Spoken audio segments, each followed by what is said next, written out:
So this is Haley's bike that she got. God, at this point, it's been a few months ago. Yeah, I got it earlier than I expected to. I had been searching Facebook Marketplace looking for a very specific type of bike. Yeah. The one I wanted was recumbent, but the thing that I really actually needed wasn't just recumbent. This one has what's called underseat steering.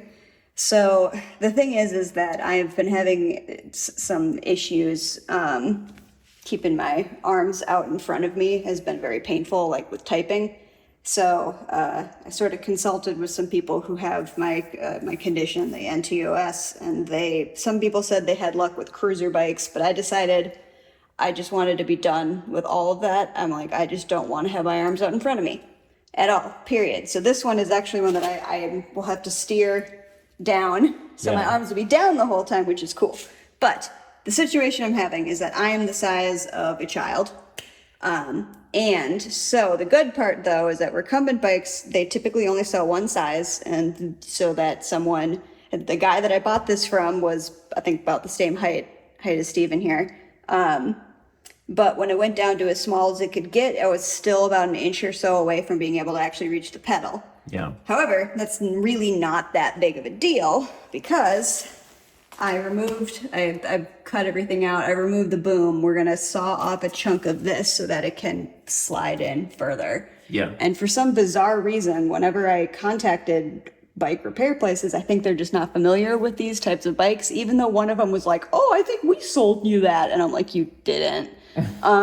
They were saying, it's impossible. It's an insurance liability. That bike was actually only made for people over 6 feet tall. And I'm like, yeah. no, it's literally an adjustable bike. Yeah, it seems like they either didn't know exactly what you were talking about or they're stupid. Yeah. And so my dad, so I grew up biking quite a bit. My dad actually, one of his college jobs was repairing bikes. So I grew up working on bikes with my dad, and this just didn't seem that crazy to me. And I messaged my dad and I said, like, Dad, this is the email I've been sending. Am I crazy? Like, am I wording everything wrong? And he's like, no. He's like, I completely understand what you want. He's like, I've even tried out those bikes before. I totally get it. Like, I've never done it, but you sending me the pictures and explaining it totally makes sense.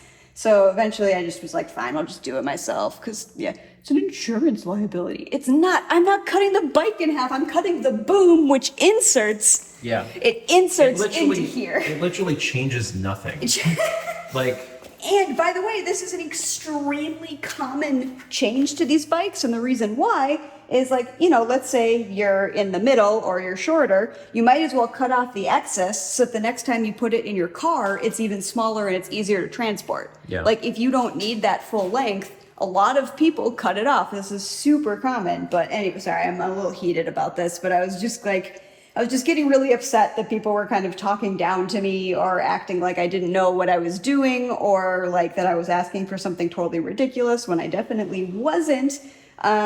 Yeah, because also the guy who I bought the bike from, he's the one who suggested I do this in the first place. Yeah. He told me, he's like, if it's close, he's like, it's not really going to matter because you can just take the boom out and cut it. So the bike shop telling me that they sold me the bike and then talking down to me about what I was trying to do, that got me. We're hoping to get a helmet today, so we won't get it from that shop. Yeah, I'm like, okay, so fine, I did it. I'll do it myself. I can do it. So I watched a YouTube video because it's so common that there are YouTube videos. But yeah, I bought this one sooner than I was expecting because I found a really good price, and because this is sort of like a cheaper one, which I don't care. I'm just getting started in them, and but then we all got sick and went to Japan, and I was gonna look for one this summer, but this one popped up and it was at a price that I could not. Like, I got this one. I guess just people know what used recumbents of go. I got this for $250, and I was looking for $500 because that was the cheapest I could find, was $500. And the fact that this guy was just like, oh yeah, I have a ton of these bikes. I just want to get it to somebody who's going to use it and like who needs it. Yeah. And I'm like, so $250 was definitely a thing where I jumped on it sooner than I planned to, but that's for good reason. So yeah, it's all been pretty simple so far. Haley got the pin out of the chain and we took the chain off and then disconnected the wire up here. And then we just, loosened that and pulled this out and that's it. And I'm gonna cut this off and then it goes back in and it's done. And it's not an insurance liability. It's not an insurance liability. I'm not crazy. Yeah. But I'm going to get help, though, from you, because Yeah. Yeah, technically, you're the one who got the pin out. I mean, I lined everything up, but I have hand strength issues, so. Yeah. I got you. Yeah, so we're going to get this thing working today. Today is bike day, I guess, because we're taking care of this, and then Haley needs a helmet, and I need a helmet, and then maybe finally we'll be able to join Mao on bike rides because she has been loving it. She did her she did a new PB for a 10K today, 27 minutes, and I'm like, okay, I'm ready to ride my bike now. Yeah. I want to ride. Yeah. I'm excited. I mean, I haven't ridden. I mean, I rode through college and stuff, and because you can get surprisingly far on a bike, but I have never ridden one like this before. Yeah. It feels like there's going to be a learning curve. A bit of a learning curve, but from what I hear from people, it's not that bad. And my dad was like, "Oh no, I play around with my buddies all the time. It's weird." And I mean, honestly, the thing that's going to be hard is, I mean, for one, I'm leaning back, so that's different. That's weird. But the underseat steering that's going to be a little hard. But I mean, I ride bike. I've ridden one very well because my parents are huge bike riders. And I'm trusting that I still have all my skills. Well, you'll be developing a few new skills. There will be new ones. So the first thing we'll have to do is just cut this thing off. Yeah. I managed to cut the bike, but Haley had a errand that she needed to run, so I took her up to Chapel Hill to do it. And since we were up here, we're like, well, let's get a bite to eat. And there's a place downtown called Bonchon, and it's a fried chicken place. So it's like Korean fried chicken. Looks very good. And you got bibimbap. That does look very nice. Lunch special. Yeah, the prices were real reasonable. That would be great. That's Mao's vibe. That's in a actually big way. that is a good vibe. Yeah. There's several cat ones. We finally made it. It's finally time to get a helmet so we can finally ride the bikes.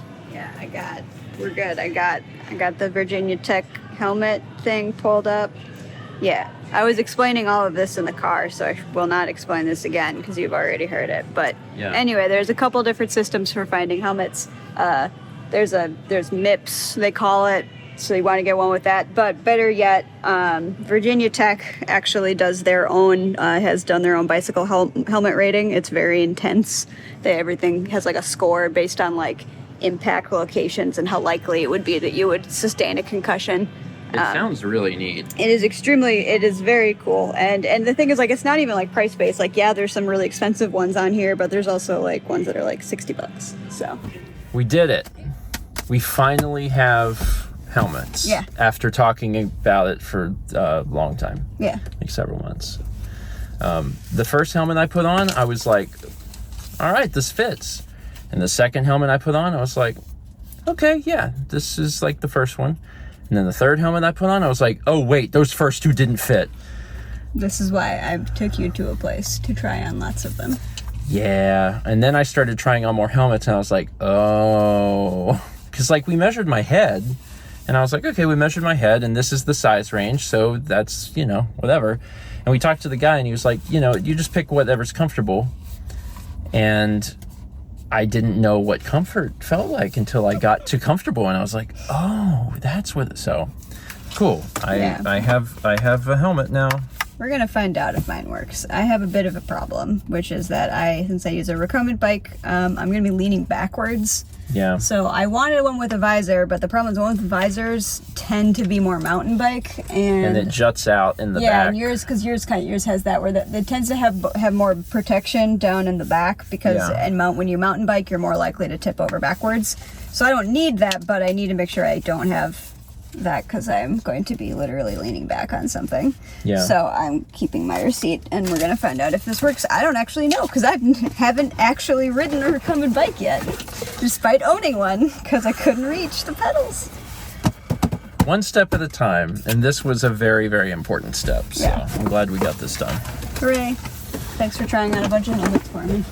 Well, thanks for telling me to continue to try them on, because I would have just gotten the first thing and been like, yeah, this fits.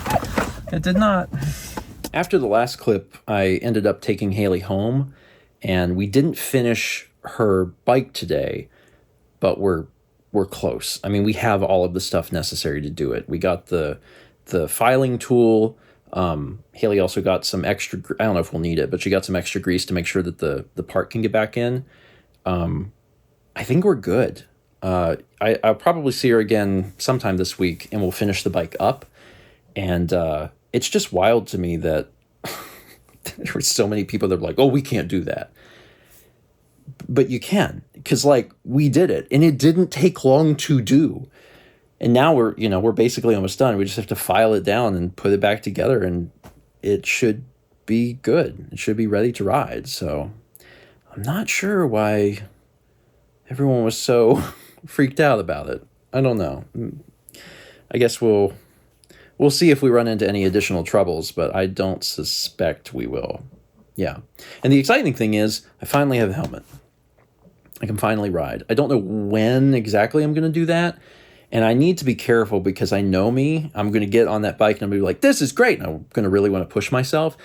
And I need to take it slow. Not just because I haven't done it in a while, but then also I am still dealing with some of the weird, like long COVID stuff with my heart rate fluctuating. So I'm going to have to be a little careful, but I'm cognizant of it, so I'll think about it. But the other thing is that it's just so gosh darn hot. If I'm going to ride, it's going to have to be real early in the morning or late at night. But soon. I finally have everything I need to do it, and that's very exciting to me. Especially because I got that bike.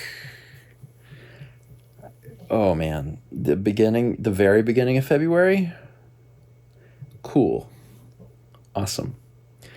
Thanks for watching, and as always, let's meet back tomorrow, shall we?